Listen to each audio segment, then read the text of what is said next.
هادي له أشهد أن لا إله إلا الله وحده لا شريك له وأشهد أن محمدا عبده ورسوله اللهم صل وسلم وبارك على سيدنا وحبيبنا محمد وعلى آله وصحبه ومن سار على نهجه واستنى بسنته إلى يوم الدين. أما بعد.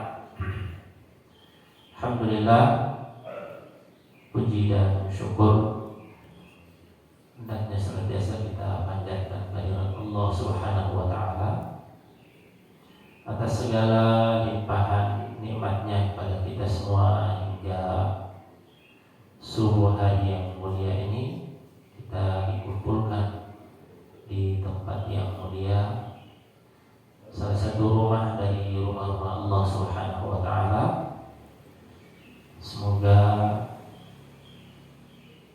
usaha langkah kita ke tempat ini serta ibadah yang kita lakukan mendapatkan nilai lipat ganda di sisi Allah Subhanahu wa taala.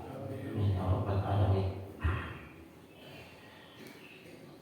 Salam dan salawat semoga senantiasa tercurahkan kepada junjungan kita Nabiullah Muhammad sallallahu alaihi wasallam, pada keluarga, sahabat serta seluruh umatnya yang senantiasa mengikuti ajaran dan sunnahnya. Jemaah subuh yang dimuliakan oleh Allah Subhanahu wa taala, kembali kita akan membacakan hadis dari kitab Al-Adabul Mufrad yang disusun oleh Al-Imam Al-Bukhari rahimahullah ta'ala. Kali ini kita sampai di hadis yang ke-25. Masih pembahasannya tentang berbuat baik kepada orang tua meskipun berbeda keyakinan, dengan kita. Pada pertemuan yang lalu kita telah menyebutkan tentang kisah sahabat yang mulia Sa'ad bin Abi Waqqas yang juga beliau berbeda keyakinan dengan ibunya. Kali ini hadis yang ke-25 hampir sama dari sisi makna yang terkandung, namun beda peristiwa. Kata Imam Al-Bukhari rahimahullah ta'ala, haddatsana Al-Humaydi, telah menyampaikan kepada kami Al-Humaydi, qala haddatsana Ibnu Uyainah, dia berkata telah menyampaikan kepada kami Ibnu Uyainah, yaitu Sufyan bin Uyainah. Qala haddatsana Hisham ibnu Urwah, dia berkata kami telah menyampaikan kepada kami Hisham bin Urwah. Qala akhbarani abi, dia mengatakan telah mengabarkan kepadaku ayahku. Ini adalah Hisham bin Urwah, berarti ayahnya adalah Urwah bin Zubair, Zubair bin Awam. Ini sahabat yang mulia. Qala akhbarani Asma bintu Abi Bakar, dia mengatakan telah mengabarkan kepadaku Asma bin Abi Bakar, Asma binti Abi Bakar, anak dari Abu Bakar Siddiq radhiyallahu ta'ala anhu. Qalat, dia mengatakan atatni ummi raghibah, telah datang kepadaku ibuku raghibah, dalam keadaan sangat senang, rindu ya. Fi ahdi Nabi sallallahu alaihi wasallam, di masa Nabi sallallahu alaihi wasallam. Fasa'altun Nabiya sallallahu alaihi wasallam, aku pun bertanya kepada Nabi sallallahu alaihi wasallam, asiluha, apakah aku akan bertemu dengannya,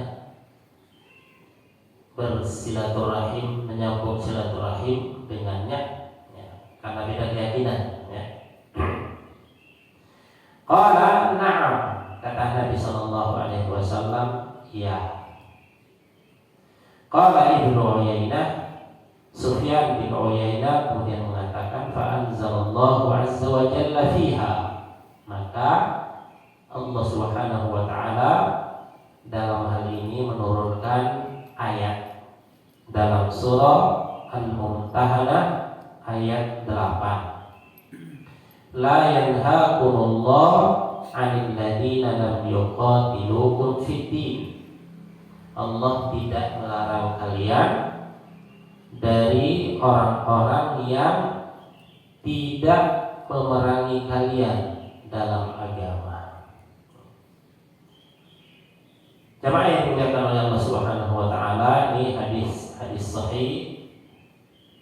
Ada beberapa hal yang ingin saya sampaikan dari ayat ini, hadis ini. Yang pertama, ini adalah riwayat dari satu keluarga ya, satu keluarga dari Hisham bin Urwah, anaknya Urwah bin Zubair ya.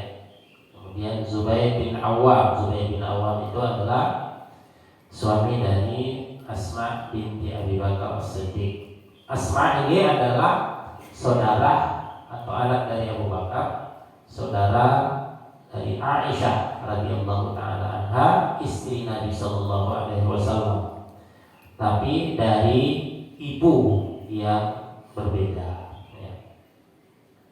Dari ibu yang berbeda.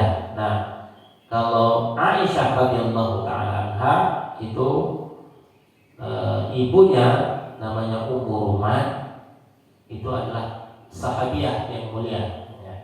Jadi dia memeluk Islam ketika Abu Bakar As-Siddiq kemudian memeluk Islam, dia ikut bersama dengan 3 istrinya yang lain, istri Abu Bakar As-Siddiq yang lain. Nah, satu ini tidak ikut memeluk agama Islam ya. Inilah ibu dari Asma ya, ibu dari Asma binti Abi Bakar, namanya Qutailah ya. Qutailah, ada yang membaca Qatilah, tulisannya sama, Qutailah dan Qatilah. Bahkan ada yang menyebutkan Qatlah atau Qailah. Ini riwayat-riwayat yang ada tentang nama dari ibu Asma ini, yang kemudian datang kepada Asma ya. Asma binti Abi Bakar ya. Nah, ini terjadi ketika jadi beliau ini datang dari Mekah ke Madinah khusus untuk mengunjungi anaknya Asma binti Abi Bakar As-Siddiq radhiyallahu taala. Kata para ulama, ini terjadi ketika masa perdamaian Hudaybiyah. Setelah perdamaian Hudaybiyah ya, perjanjian Hudaybiyah, di situ ada masa damai kan ya. Kalau sekarang mungkin gencatan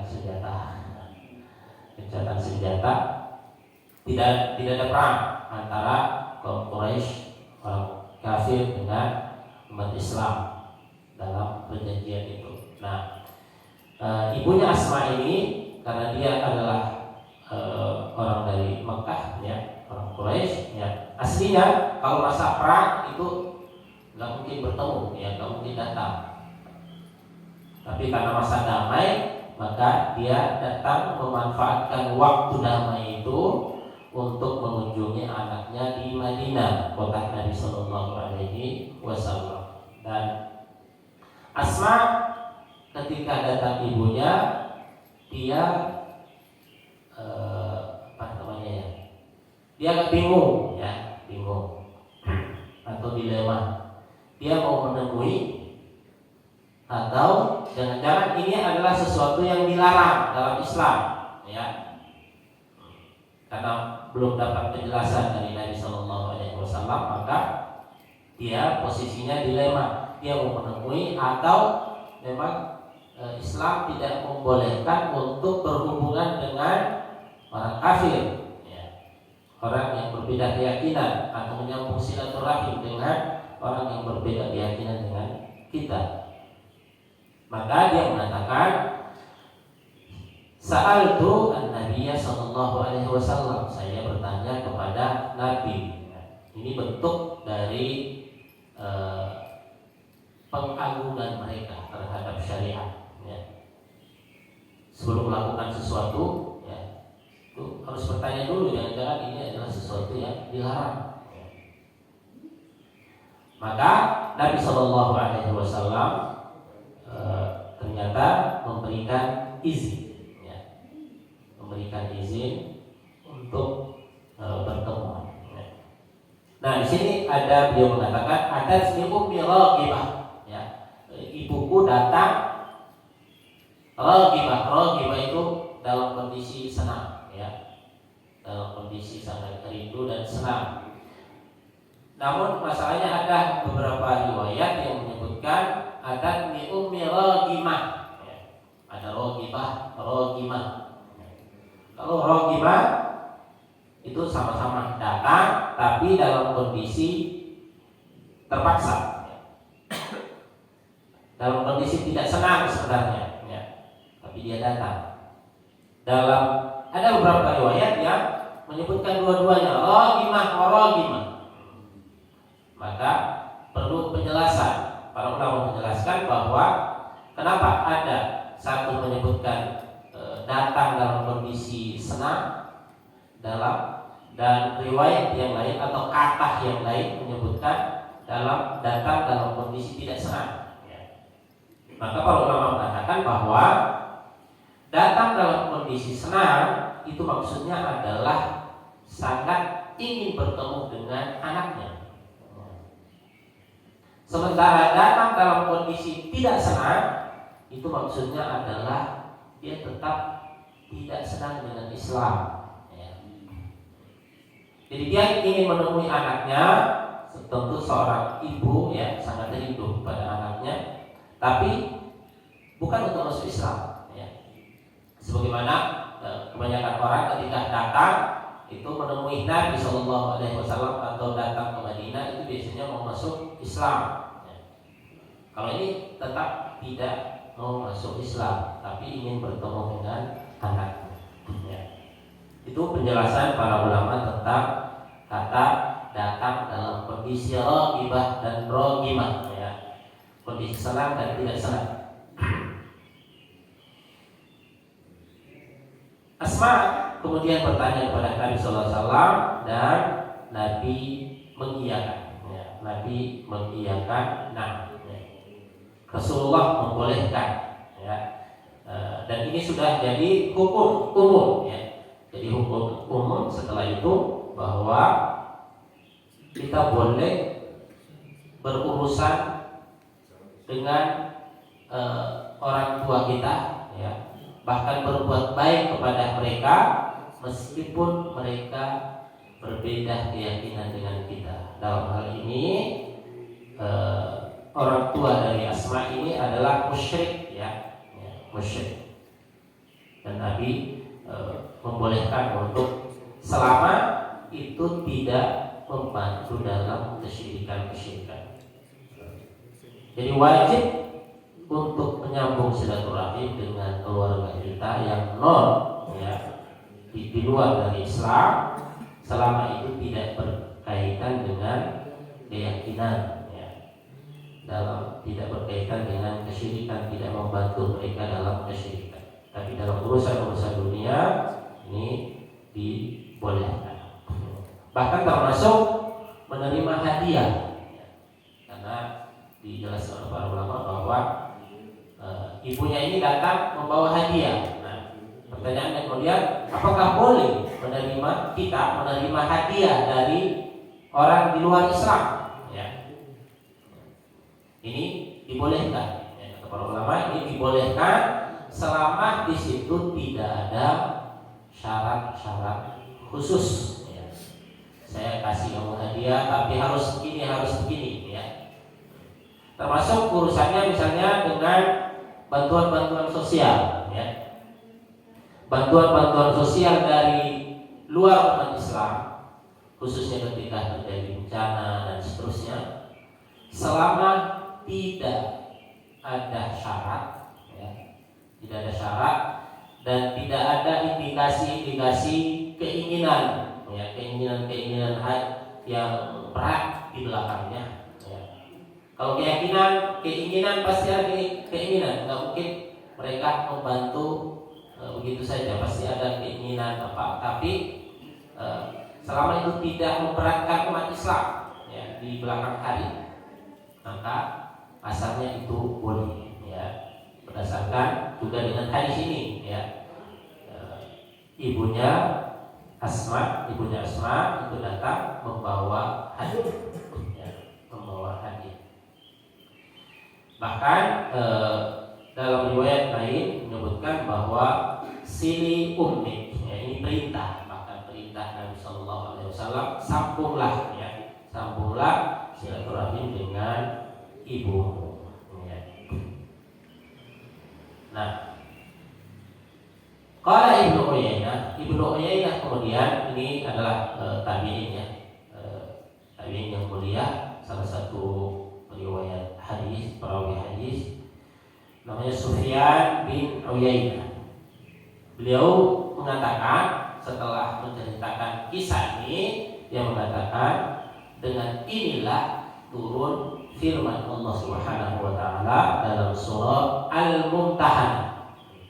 Surah Al-Mumtahanah ayat 8, di mana Al-Mumtahanah ini adalah surah yang memang banyak membahas tentang hubungan antara umat Islam dengan orang di luar Islam, batasan-batasannya, kaidah-kaidahnya, ya. Kaidah-kaidahnya. Al-Mumtahanah itu sendiri diambil dari ayat dalam surah ini, surah Al-Mumtahanah. Itu di ayat 10 Allah Subhanahu wa taala berfirman, ya ayyuhalladzina amanu idza ja'akumul mu'minat muhajirat famtahinuhun. Al-Mumtahanah itu artinya perempuan yang diuji, ya, wanita yang diuji. Ini di juz 28, ya, juz 28 surah Al-Mumtahanah, maksudnya adalah perempuan yang diuji. Nah, berdasarkan ayat di ayat 10 di surah ini mengatakan, wahai orang-orang yang beriman, itu ketika itu, ya, wahai orang-orang yang beriman, idza ja'akumul mu'minat, kalau ada orang yang mengaku mukminat, sudah masuk Islam, datang kepadamu, ya, datang kepada Nabi, datang kepada umat Islam dan mengatakan saya telah masuk Islam, maka kata Allah, famtahinuhun, ya, ujilah, apakah dia benar-benar mau masuk Islam atau jangan-jangan dia mata-mata dan seterusnya. Itu zaman itu, ya. Jadi sangat selektif, ya, umat Islam untuk menerima orang yang datang, sampai perempuan sekalipun, ya, karena perempuan saat itu, ya, digunakan untuk jadi intelijen, ya, mata-mata, maka diuji. Nah, berdasarkan ini famtahinuhun, surah ini diberi nama dengan Al-Mumtahanah. Di awal Al-Mumtahanah itu sendiri, ya, itu secara tegas Allah Subhanahu wa taala berfirman tentang bagaimana hubungan kita dengan orang di luar Islam. Di ayat 1 Allah Subhanahu wa taala berfirman, ya ayyuhalladzina amanu la tattakhidu aduwwi wa aduwakum awliya. Wahai orang-orang yang beriman, jangan engkau menjadikan musuhku, ya musuh Allah Subhanahu wa taala, orang-orang yang memusuhi Allah, tidak mau ikut dengan syariat Allah, jangan menjadikan mereka awliya, teman setia, pemimpin dan seterusnya, ya, yang semakna dengan itu yang disebutkan oleh para ahli tafsir tentang makna awliya, ya. Tidak boleh. Ini secara tegas Allah Subhanahu wa taala memulai surah Al-Mumtahanah ini dengan ini. Ya.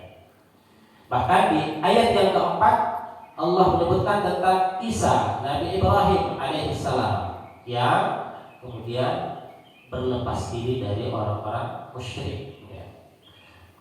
Dan itu menjadi contoh bagi kita. Allah Subhanahu wa taala memerintahkan, "Qad kanat lakum uswatun hasanatun fi Ibrahim." Telah ada pada kalian uswah hasanah, ya. Contoh teladan pada diri Nabiullah Ibrahim. Walladzina ma'ah, dan orang-orang yang bersamanya. Qalu, apa yang menjadi contoh bagi kita dari Nabiullah Ibrahim? Qalu liqaumihim inna bura'a'u minkum wa mimma ta'buduna min dunillah. Ketika dia dan para pengikutnya mengatakan, sesungguhnya kami berlepas diri dari kalian dan apa yang kalian sembah. Apa yang kalian sembah. Kafarna bikum wa bada bainana wa bainakum al-adawatu wal baghdha'u abadan hatta tu'minu billahi wahdah. Kami mengingkari apa yang kalian sembah dan telah terjadi permusuhan, ya, kebencian antara kita, antara saya dan kamu, ya, orang-orang kafir, abadan, selamanya, ya.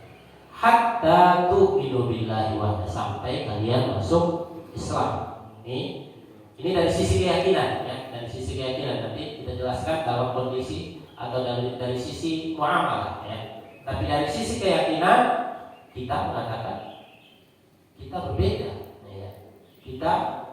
Kalian adalah musuh Allah Subhanahu wa taala, itu kita yakini sebagai seorang muslim, karena mereka tidak mau tunduk terhadap syariat. Kata Allah, ini contoh dari Nabi Ibrahim, ya. Contoh dari Nabi Ibrahim, ya. Illa qaula Ibrahim li abihi, kecuali perkataan Nabi Ibrahim kepada ayahnya. Ini tidak boleh dicontoh, ya. Illa qaula Ibrahim li abihi la astaghfiranna lak, sungguh aku akan memohonkan ampun untukmu kepada Allah.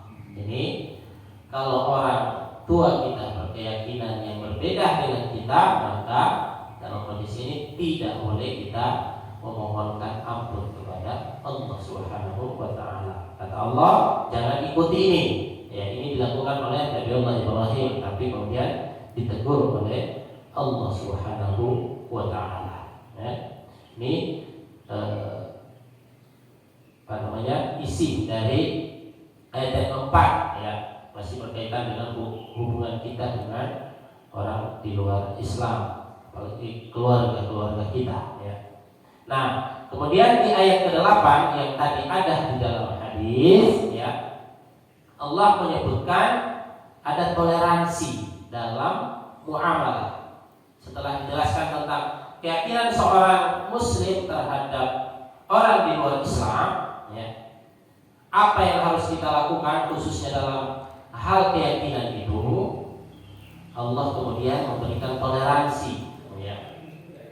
Ada toleransi, ada sikap dalam kondisi-kondisi tertentu. Maka Allah berfirman, la yanhaakumullahu 'anil ladzina lam yuqatilukum fid-din. Allah tidak melarang kalian untuk berhubungan, untuk berlaku baik kepada orang-orang yang tidak memerangi kalian dalam agama. Ya, orang kafir itu kemudian kan dibagi menjadi dua. Ada yang harbi, ya, yang memerangi umat Islam, ada yang tidak. dalam ayat ini yang tidak memerangi umat Islam itu boleh kita berhubungan baik dengan mereka, ya. Walam yukhrijukum min diyarikum, ya. Dan orang yang tidak memerangi dan tidak mengusir kalian, ya. Dalam hal ini Quraisy, ya, yang mengusir Nabi dan para sahabat. Karena ini berkaitan dengan Asma binti ibunya Asma, ya. Ibunya Asma yang kaum Quraisy, ya. Apakah dia ikut memerangi umat Islam? Apakah dia ikut andil dalam mengusir umat Islam dari Mekah ke Madinah, ya? Ayat ini kalau kita lihat menjelaskan bahwa kita tidak boleh berhubungan dengan orang yang harbi atau yang mengusir umat Islam dari negerinya. Berbuat baik kepada mereka itu tidak boleh. Sementara Nabi dalam hadis ini itu membolehkan. Berarti secara tidak langsung kita pahami bahwa ibunya Asma ini bukanlah kufar yang harbi yang memerangi umat Islam, tidak ikut andil juga dalam mengusir umat Islam dari Mekah ke Madinah, ya. Nah, inilah yang disebutkan dalam hadis dan ayat tadi, ya. Catatan pentingnya adalah harus dibedakan antara al-ihsan dengan mahabbah, ya. Ada berbuat baik dan ada loyalitas, ya. Al-ihsan itu berbuat baik. Al-ihsan itu diperintahkan kepada semua orang, ya. Semua orang, mau umat Islam atau di luar umat Islam, kita tidak boleh menzalimi mereka, ya. Kita tidak boleh menzalimi, ya. Bahkan Allah mengatakan la yajrimannakum syana'anu qaumin alla ta'dilu. Jangan sampai kebencianmu terhadap seseorang membuat kamu berbuat tidak adil kepadanya. Jadi berbuat adil, ihsan dalam urusan dunia itu kepada semua orang. Tapi loyalitas tadi disebut dengan aulia, ya, teman setia, ya, atau menjadikannya sebagai pemimpin, ya, itu tidak boleh. Mahabbah, ada kecintaan di situ, maka itu tidak boleh, ya, dalam Islam. Silakan berbuat baik kepada siapapun, seluruh makhluk di dunia ini, tetapi dalam hal loyalitas, ya, ini hanya kepada umat Islam. Loyalitas itu hanya kepada orang-orang yang beriman. Inilah yang selalu dibahas oleh para ulama tentang pembahasan al-wala wal bara. Kapan kita harus loyal dan kapan kita tidak boleh loyal. Kepada siapa kita harus loyal dan kepada siapa kita tidak boleh loyal. Ini tidak berkaitan dengan muamalah tadi. Kalau muamalah duniawiyah, ya, duniawiyah, maka itu boleh berbuat baik kepada siapapun. Tetapi loyalitas itu hanya kepada orang-orang yang beriman, ya. Jamaah yang dimuliakan oleh Allah Subhanahu wa taala, ini isi hadis ya di hadis 25, ya. Saya ada waktu, saya akan bacakan hadis yang ke-26. Ya. Saya masih mirip, ya, berhubungan dengan orang di luar Islam. Haddatsana Musa qala haddatsana Abdul Aziz ibnu Muslim, telah menyampaikan kepada kami Musa yang mengatakan telah menyampaikan kepada kami Abdul Aziz bin Muslim an Abdullah bin Dinar, dari Abdullah bin Dinar. Qala sami'tu Ibnu Umar, dia mengatakan saya mendengar Ibnu Umar yaqul, berkata, ra'a Umar radhiyallahu anhu hullatan siyara.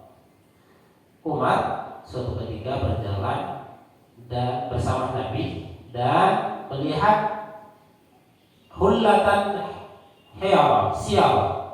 Ada sepasang baju, ya, sepasang baju yang terbuat dari sutra. Sepasang baju yang terbuat dari sutra. Tuba, dijual. Jadi ini ternyata berjalan di pasar, ya. Di pasar ada yang menjual baju dari sutra yang sangat bagus. Faqala Umar radhiyallahu anhu berkata, ya Rasulullah, ibta' hadhihi falbasha. Beli ini wahai Rasulullah dan pakailah. Jadi beliau mengatakan atau di dalam pikirannya ini sangat cocok untuk Nabi Sallallahu Alaihi Wasallam. Pakaiannya sangat bagus. Ya. Ibta' hadhihi falbasha yawmal jum'ah wa idza ja'akal wufud. Ini cocok untuk dipakai pada hari Jumat. Ini usulan beliau, ya. Dan kalau datang tamu-tamu, ya, utusan-utusan dari luar, ini untuk menemui bagus pakai pakaian ini. Ya. Beliau usulkan kepada Nabi Sallallahu Alaihi Wasallam. Qala, Nabi menjawab, innama yalbasu hadhihi man la khalaqalah. Sesungguhnya yang memakai pakaian ini itu adalah orang yang tidak punya bagian nanti di akhirat. Fa'utiyan Nabi Sallallahu Alaihi Wasallam. Ini karena berkaitan dengan sutra tadi, ya, sutra. Suatu ketika Nabi diberikan hadiah, ya, bihulal, juga ternyata itu adalah sutra. Fa'arsala ila Umar, beliau menerima sutra itu, pakaian sutra. Ya. Maka Nabi itu mengirim kepada Umar bin Khattab satu baju dari sutra. Ya. Faqala, Umar kemudian mendatangi Nabi dan berkata, kaifa albasuha wa qad qulta fiha ma qul. Bagaimana aku bisa memakai baju ini? Bukankah dulu kau telah mengatakan bahwa orang yang memakai ini adalah nanti di akhirat tidak bagian apa-apa? Ya. Qala, Nabi menjawab, inni lam utikaha litalbasaha. Saya tidak mengatakan atau memberikanmu ini untuk kamu pakai, ya. Saya tidak memberikan ini untuk kamu pakai, walakin tabi'aha au taksuha. Kamu bisa menjualnya atau kasih ke orang lain. Fa'arsala biha Umar ila akhin lahu min ahli Makkah qabla yusr.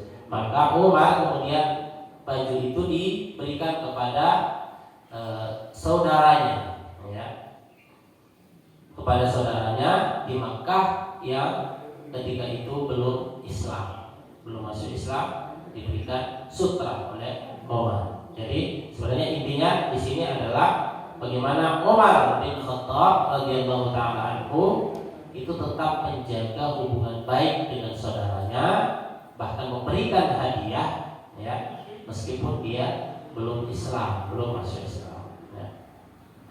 Jamaah yang dimuliakan oleh Allah Subhanahu wa taala, beberapa hal yang perlu kita lihat di sini. Ini adalah kisah tentang Umar bersama dengan Nabi Sallallahu Alaihi Wasallam dan perhatian Umar kepada Nabi Sallallahu Alaihi Wasallam sampai melihat baju ini kayaknya cocok untuk Nabi, ya. Jadi beliau mengusulkan belilah. Ya. Jadi para ulama juga mengatakan bahwa mengusulkan kepada orang sesuatu yang baik itu termasuk membeli pakaian itu dianjurkan, ya. Dianjurkan. Kalau ada pakaian yang cocok untuk saudara kita, ini kayaknya bagus untuk kamu ini beli. Dan boleh mengusulkan dalam artian tidak membelikannya, ya. Jadi tidak harus ini saya beli untuk kamu, ya. Kalau misalnya kita tidak punya uang untuk membelikannya, boleh hanya mengusulkan berdasarkan hadis ini, ya. Umar mengusulkan kepada Nabi, beliau tidak katakan saya beli ya untuk Nabi, tidak, ya, hanya mengusulkan, ya. Jadi boleh seperti itu, dan itu sesuatu yang baik, bentuk perhatian kita kepada saudara kita atau siapapun, ya, keluarga kita atau bukan keluarga kita, boleh kita mengusulkannya seperti itu, sebagaimana yang dilakukan oleh Umar bin Khattab radhiyallahu ta'ala anhu kepada Rasulullah sallallahu alaihi wasallam. Nah, beliau mengusulkan bahwa ini cocok untuk dipakai pada hari Jumat, dan untuk menerima tamu, dan Nabi tidak komplain itu. Artinya, ya, boleh mengkhususkan pakaian untuk hari Jumat, ya. Boleh juga mengkhususkan pakaian untuk menerima tamu, ya. Karena Nabi tidak melarang Umar, ya, di sini, ya. Ini penjelasan para ulama. Bahkan dalam beberapa hadis, ya, menyebutkan tentang ketika hari Jumat itu mengkhususkan pakaian yang bagus, ya. Pakaian yang bagus dipakai khusus untuk hari Jumat, itu dibolehkan, ya, dibolehkan. Jadi misalnya kita punya pakaian yang sangat bagus, misalnya saya mau pakai khusus untuk kegiatan ini, misalnya, itu boleh, ya. Ini khusus untuk undangan, misalnya, ya. Ini khusus untuk pergi ke masjid, misalnya, khusus untuk mengikuti kajian ilmu, misalnya, ya. Para ulama juga dahulu itu sangat membedakan, ya. Misalnya Imam Malik itu ketika ada yang datang bertamu, beliau tanya dulu, ini mau datang menuntut ilmu hadis, beliau kan ulama hadis, ya. Ini datang untuk bertamu biasa atau datang untuk belajar hadis. Kalau bertamu biasa itu pakaiannya beda, ya. Kalau datang menuntut ilmu hadis, beliau anggap itu lebih tinggi, ya. Jadi pakaiannya harus lebih bagus, ya. Dari sisi dia, ya, dari sisi dia. Kata beliau, saya tidak mau mengajarkan hadis dalam kondisi pakaian saya biasa-biasa saja, ya. Itu begitu pengagungan beliau kepada hadis Nabi Sallallahu Alaihi Wasallam. Jadi memakai pakaian khusus untuk waktu kegiatan khusus itu dibolehkan, ya. Dibolehkan berdasarkan hadis yang mulia, ya. Nah, ternyata kan yang diusulkan oleh Umar itu adalah sutra, dan itu tidak boleh untuk laki-laki, ya, tidak boleh untuk laki-laki. Maka kata Nabi, yang memakai ini di dunia itu nanti di akhirat nggak dapat, ya, nggak dapat. Artinya itu pakaian akhirat, ya, bagi laki-laki, ya, bagi laki-laki nanti itu bagiannya nanti di surga, insyaallah, ya. Itu juga ditegaskan dalam hadis Nabi Sallallahu Alaihi Wasallam, bahwa itu adalah pakaian laki-laki di surga, ya. Tapi di dunia untuk perempuan itu boleh, ya, untuk boleh. Di dunia boleh. Nah, ketika Nabi diberikan hadiah, itu ternyata beliau ambil, ya. Artinya ketika kita diberikan hadiah yang sebenarnya itu kalau kita pakai sendiri itu melanggar syariat,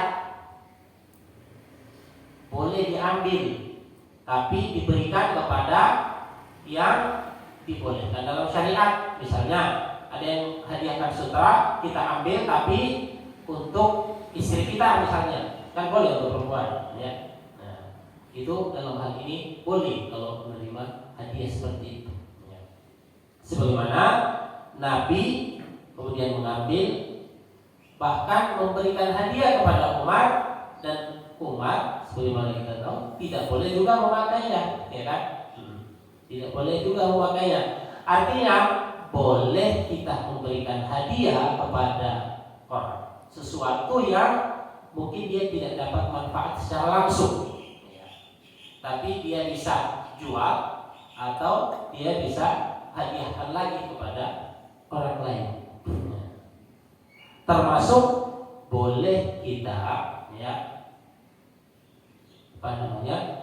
mengambil hadiah dari orang lalu kita hadiahkan lagi kepada orang lain. Dalam Islam itu dibolehkan. Jadi nggak usah ragu-ragu, misalnya nanti dia lihat saya nggak pakai bajunya, nggak apa-apa. Kalau ada yang menghadiahkan kepada kita, lalu kita hadiah itu kita nggak pakai, kita hadiahkan lagi kepada orang, itu juga ada landasannya dalam syariat berdasarkan hadis. Jadi berkaitan dengan hadiah-hadiah. Nah, isi dari hadis ini juga adalah tentang yang utama adalah boleh untuk memberikan hadiah kepada orang di luar Islam. Kita memberikan hadiah, apalagi kalau itu kita anggap bisa menjadi jalan dakwah, jalan dakwah kepada mereka, membantu orang di luar Islam itu boleh. Apalagi saudara kita, bisa jadi setelah kita bantu, kita berikan hadiah misalnya, dia kemudian tertarik dengan Islam. Nah, ini juga salah satu yang disebut sebagai mu'allaf dalam syariat. Jadi mu'allaf dalam syariat, istilah mu'allaf itu bukan hanya orang yang sudah masuk Islam. Orang yang di luar Islam itu juga bisa disebut sebagai mu'allaf kalau kita duga atau kita, menurut pandangan kita, dia sudah mulai tertarik dengan Islam. Ini juga namanya mu'allaf. Dari zakat itu boleh diberikan kepada orang seperti ini, dia sudah mulai tertarik dengan Islam. Untuk lebih menarik lagi, diberikanlah zakat itu. Meskipun hari ini mungkin karena mungkin zakat kita masih sangat terbatas jadi biasanya tidak diberikan kepada orang di luar Islam. Tapi asalnya itu boleh tapi ada ciri khusus, misalnya dia sudah mulai tertarik dengan Islam, mungkin dekat dengan orang Islam, ini boleh untuk diberikan zakat. Itu disebut dengan mu'allaf. Kalau sekarang kategori kita mu'allaf adalah semua yang baru masuk Islam, sudah masuk Islam, disebut mu'allaf. Jadi mu'allaf di qulubuhum itu adalah yang sudah tertarik dengan Islam, supaya lebih tertarik lagi dengan Islam, maka diberikan zakat itu di dalam Islam. Jadi boleh untuk memberikan hadiah kepada siapapun, termasuk kepada orang di luar Islam. Demikian mungkin isi dari hadis yang mulia ini. Semoga bisa menjadi paling tidak ini pelajaran bagi kita dalam berhubungan dengan orang di luar Islam. Apa yang boleh kita lakukan, apa yang tidak boleh kita lakukan, apa yang secara tegas tidak dibolehkan dalam Islam, dan apa yang ada toleransi. Demikian kurang lebihnya saya mohon maaf. Kita tutup. Subhanallah wa bihamdik, asyhadu an la ilaha illa anta, astaghfiruka wa atubu ilaik.